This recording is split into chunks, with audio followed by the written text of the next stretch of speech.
इस कार्यक्रम के पुण्यार्चक हैं परम पूज्य श्रवण रत्न मुनि श्री 108 सुप्रभ सागर जी महाराज के 15वें निर्वाण दीक्षा दिवस के उपलक्ष्य में सुरेश जी जायसवाल, उषा जायसवाल, जय श्री गहलोत, ट्विंकल जायसवाल, वंश जायसवाल, अहमदाबाद।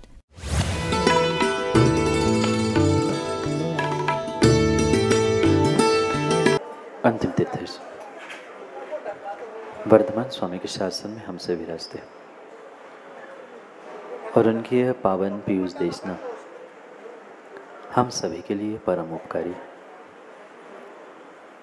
अनादिकाल से हमारी इस आत्मा में जो जन्म, जरा और मृत्यु रूपी रोग लगे, उन रोगों का उपशमन करने वाली कोई परम औषधि है तो वह एकमात्र यह जनवाणी।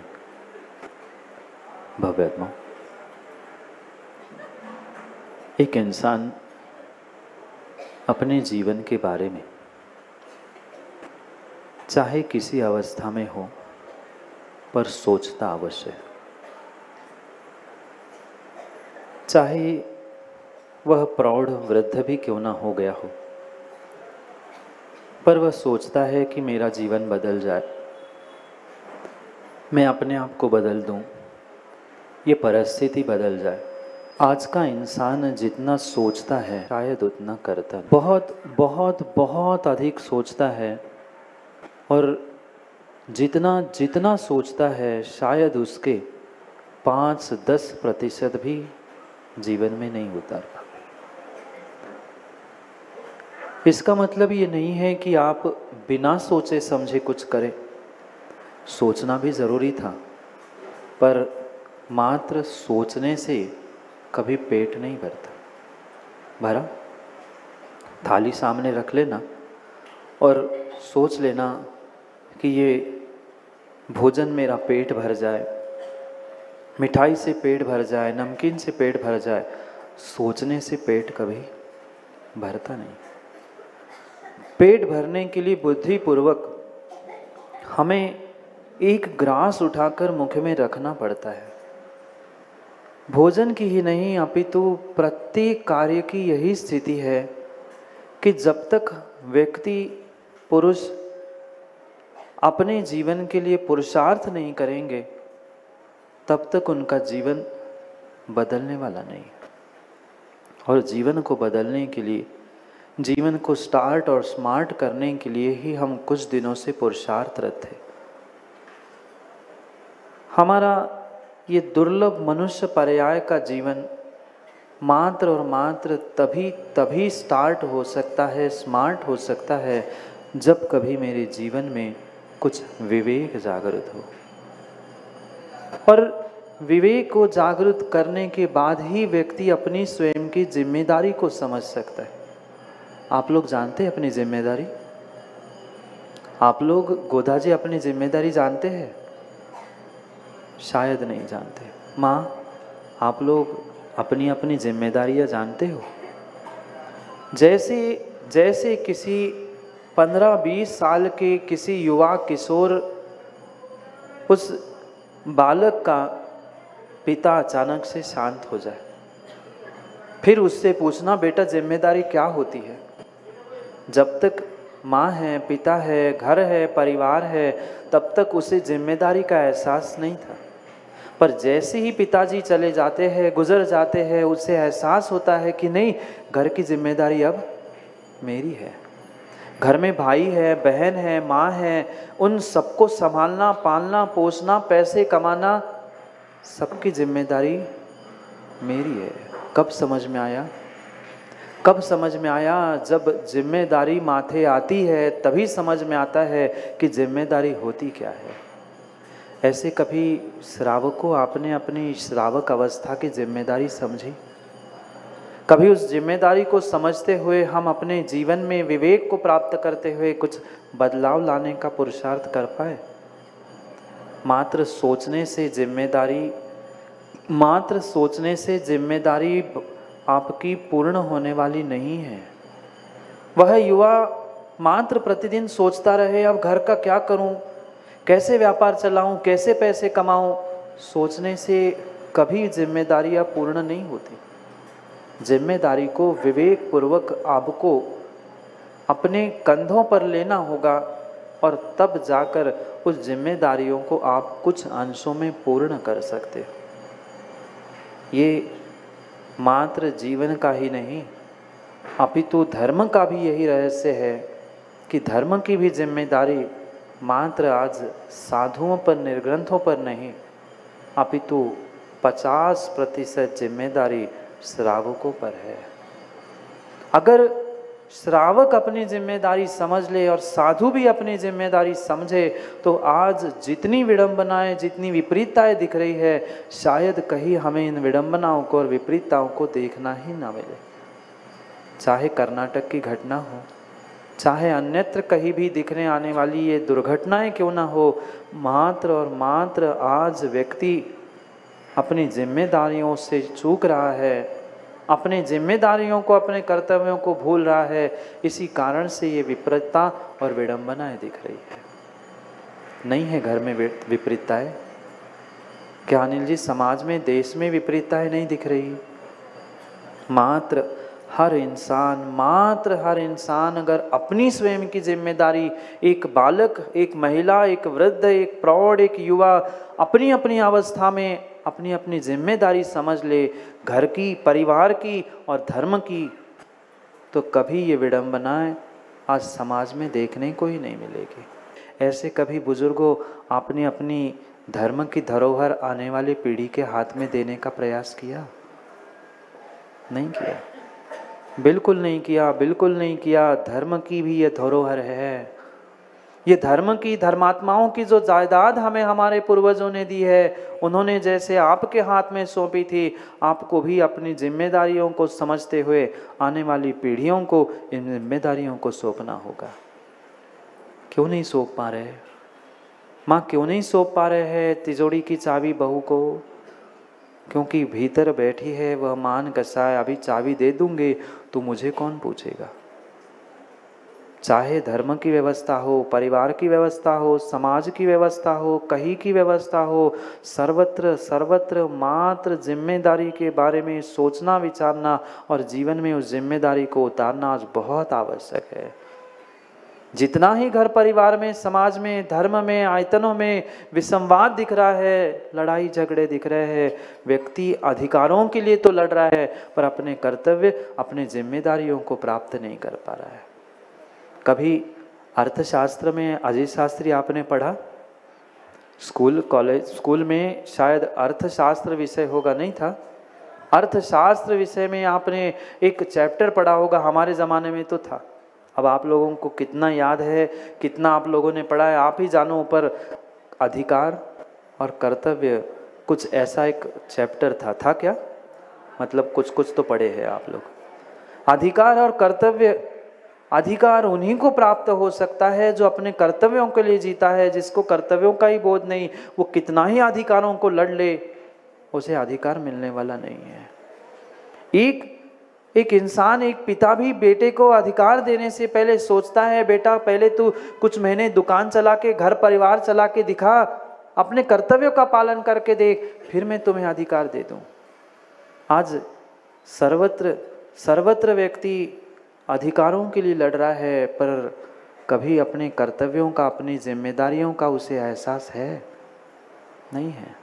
धर्म क्षेत्र हो, परिवार हो, देश हो, राष्ट्र हो, कहीं का स्थान क्यों ना हो, पर सर्वत्र यही समस्या है। क्योंकि व्यक्ति अपनी जिम्मेदारी, अपने कर्तव्यों से विमुख होते हुए मात्र अधिकारों के लिए लड़ रहा है। मुझे ये चाहिए, मुझे वो चाहिए। नहीं, पहले अपने कर्तव्यों को समझो, पहले अपनी जिम्मेदारियों को समझो। अगर इस संसार में प्रत्येक जीव अपनी अपनी जिम्मेदारी, अपने अपने कर्तव्यों को समझने लग जाए तो कभी विसंवाद, कभी लड़ाई झगड़े और कभी समाज की विडंबना देखने में ही नहीं आएगी। पर ना बड़ा समझना चाहता है, ना छोटा समझना चाहता है। छोटा यही कहता है वह बड़ों का काम है क्षमा करे, और बड़े यही कहते हैं कब तक हम क्षमा करें। छोटा तो उधम ही करता है। कभी आज तक तालमेल जीवन में नहीं बन पाया। नहीं बन पाया, और जब तक जीवन में अपनी जिम्मेदारियों का तालमेल नहीं बनेगा तब तक जीवन कभी कभी आपका सुखमय होने वाला है ही नहीं। माँ हुआ जीवन सुखमय? माँ हुआ जीवन सुखमय? बोलो ना हाँ। क्यों नहीं हुआ? किसी दूसरे के कारण नहीं। बहुत आसान है, बहुत आसान है, बहुत आसान है दूसरों पर अपने दोषों को आरोपित करना। तेरे कारण काम बिगड़ा, तुम ऐसा था, वे ऐसे थे। नहीं, मेरी भी कुछ कमी थी, मेरी व्यक्तिगत कुछ जिम्मेदारी थी, मेरा कुछ व्यक्तिगत कर्तव्य था। इसे व्यक्ति सरासर भूल जाता है और दोष परिस्थिति को, पर व्यक्ति को, पर वस्तु को देकर हाथ खड़े कर लेता है। क्या करें महाराज जी, हम भी धर्म करना चाहते हैं पर घर की इतनी जिम्मेदारी है, घर का इसका करो, उसका करो, उसका करो। अरे अपना भी तो कुछ धर्म समझो। कब तक दूसरों की जिम्मेदारियों में, कब तक दूसरों के बहानों में अपने जीवन को समाप्त करते रहेंगे? अपनी धर्म की, अपनी जीवन की जिम्मेदारी तेरी स्वयं की है, ये तुम्हें पहचानना होगा आज ही। बुढ़ापे में धर्म करेंगे, जब सब कार्यों से फ्री होंगे तब धर्म करेंगे, तब कभी दान देंगे, तब कभी पूजा आराधना करेंगे। ये तुम्हारी मिथ्या भ्रांति है। बुढ़ापे में पंकज जी क्या करोगे? जब हाथ नहीं चल रहे, पैर नहीं चल रहे हैं, बुद्धि नहीं चल रही, विवेक नहीं चल रहा है, तब हमें समझ में आता है कि नहीं, हमें तो भगवान के पास पहुंचना था, हमें तो धर्म करना था। पूरा जीवन करूंगा सोचते सोचते पूरे जीवन के समय के निषेक निकल गए, पर सोचता ही रह गया। जब अर्थी बननी तैयार हुई तब उसे होश आता है कि नहीं, मुझे तो धर्म करना और जीवन जीना भी शेष ही रह गया। यही स्थिति है। वह जब सुंदर मीठा फल होता है तब व्यक्ति उसे भोगना चाहता है, और जब वह बादाम सड़ जाती है, वह काष्ठ बन जाती है, तब पंडित जी वह मोक्ष फलम प्राप्ताय फलम निरूपामिति स्वाहा। कब चढ़ाया? उस फल की नहीं, इस जीवन रूपी फल की बात कर रहा हूं। जब तक उसमें जोश था, ताजगी थी, उत्साह था, आनंद था, सब कुछ था, तब उस अवस्था में हमने अपनी धर्म की जिम्मेदारियों को भूलकर मात्र विषय भोगों में समय व्यतीत किया, और उन विषय भोगों के कारण पुनः पापों को प्राप्त करते हुए इस जीवन को सड़ान से ही भर लिया। क्या मिलेगा? क्या फल मिलेगा? भले ही मायाचारी करते हुए, विवेक से रहित होकर हम परमात्मा के सामने जाकर कह रहे हैं अक्षय पद प्राप्त है, अक्षतम निरूपामिति स्वाहा। 4 बार उसको रगड़ कर टुकड़े कर दिए और कह रहे अक्षय पद प्राप्त है, अक्षतम निरूपामिति स्वाहा। विवेक समझो, अपनी जिम्मेदारी समझो। ये श्रावकों के जो कर्तव्य समझा रहे हैं कुंद भगवान, ये आपको आपके जिम्मेदारी का एहसास करा रहे हैं कि आप श्रावक हो। कई भवों के पुण्य के उदय से आपको ये श्रावक मनुष्य पर्याय मिली है, और ज्ञानी इस मनुष्य पर्याय का भी आपने जिम्मेदारी से उपयोग नहीं किया तो आने वाली पर्याय पता नहीं तिर्यंच, नरक और कितनी दुखदायक मिलेगी, कोई भरोसा नहीं। अभी भी कुछ नहीं बिगड़ा है। हमारे परम पिता हमारे पास नहीं है, अरिहंत भगवान नहीं है, साक्षात उनके मुख से खिलने वाली जिनवाणी माँ भी हमें प्राप्त नहीं है, पर परोक्ष रूप से सभी हमें समझा रहे हैं कि जाग जाओ। कहाँ सो रहे हो? सोते सोते भोगों के नाली में सोते कई वर्ष बीत गए। अब जागने का समय है। आंखें खोलो, विवेक की आंखें खोलो। बहुत दुर्लभता से ये मनुष्य पर्याय मिली है, पुनः मनुष्य पर्याय मिले कोई भरोसा नहीं। भले ही 5, 10, 20, 50 जितने भी वर्ष इस आयु के बचे हैं, एक मिनट, एक क्षण धर्म के लिए, अपनी जिम्मेदारियों के लिए समर्पित करो। क्योंकि श्रावक अपनी जिम्मेदारियों का पालन नहीं करेगा तो कभी भी साधुओं को अपनी साधना, अपनी जिम्मेदारियों को संभालने के लिए वह ताकत मिल ही नहीं सकती। माँ, कभी बालक को आपने उसकी जिम्मेदारी के बारे में नहीं समझाया।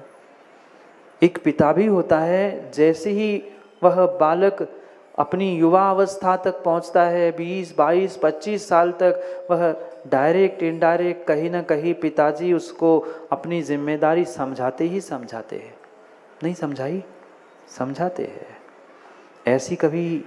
ऐसी कभी जिम्मेदारी हमने धर्म के बारे में अपने बच्चों को समझाई कि बेटा, हमने तो 50-80 साल तक धर्म किया, खूब दान दिया, खूब चौके लगाए, खूब हमने पड़गान किया, खूब पूजा विधान हमने किए।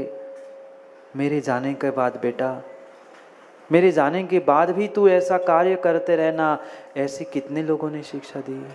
जाने की बात की छोड़ो, कम से कम इतना ही तो कह देते, बेटा मेरे आंखों के सामने तू एक बार चौका लगा के पड़गान करके निर्ग्रंथ को दान तो दे। ये कभी उपदेश दिया? इसकी जिम्मेदारी तो दिखती है।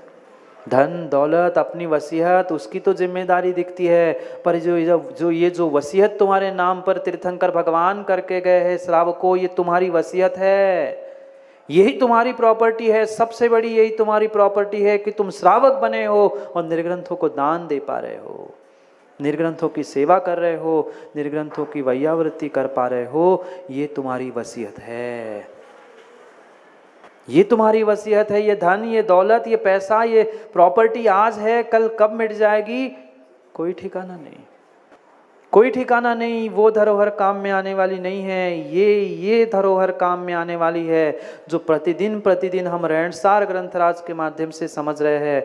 भगवान कुंद स्वामी कह रहे, जाग जाओ, जाग जाओ, जाग जाओ। गंगवाल जी, आप अपनी जिम्मेदारी को समझे बिना अगर जीवन जी रहे हो तो विश्वास मानना, आने वाले समय में निर्ग्रंथों की साधना और निर्ग्रंथों की चर्या इस भारत की भूमि में दुष्कर हो जाएगी।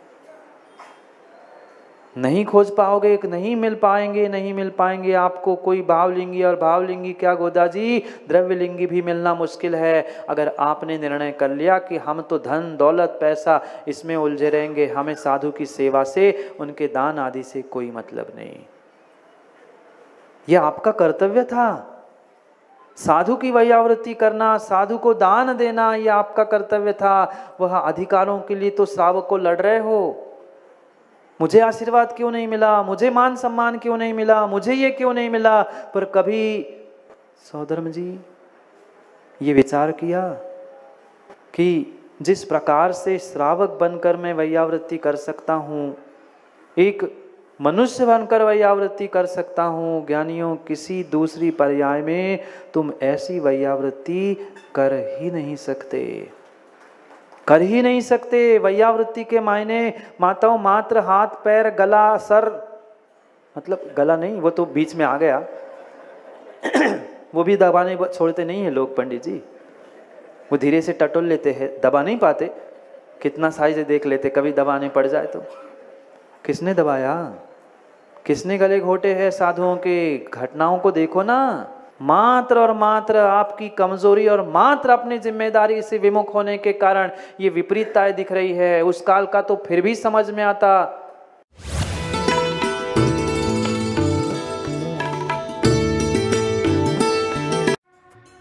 इस कार्यक्रम के पुण्यार्चक थे परम पूज्य श्रवण रत्न मुनिश्री 108 सुप्रभ सागर जी महाराज के 15वें निर्वाण दीक्षा दिवस के उपलक्ष्य में सुरेश जी जायसवाल, उषा जायसवाल, जय श्री गहलोत, ट्विंकल जायसवाल, वंश जायसवाल, अहमदाबाद।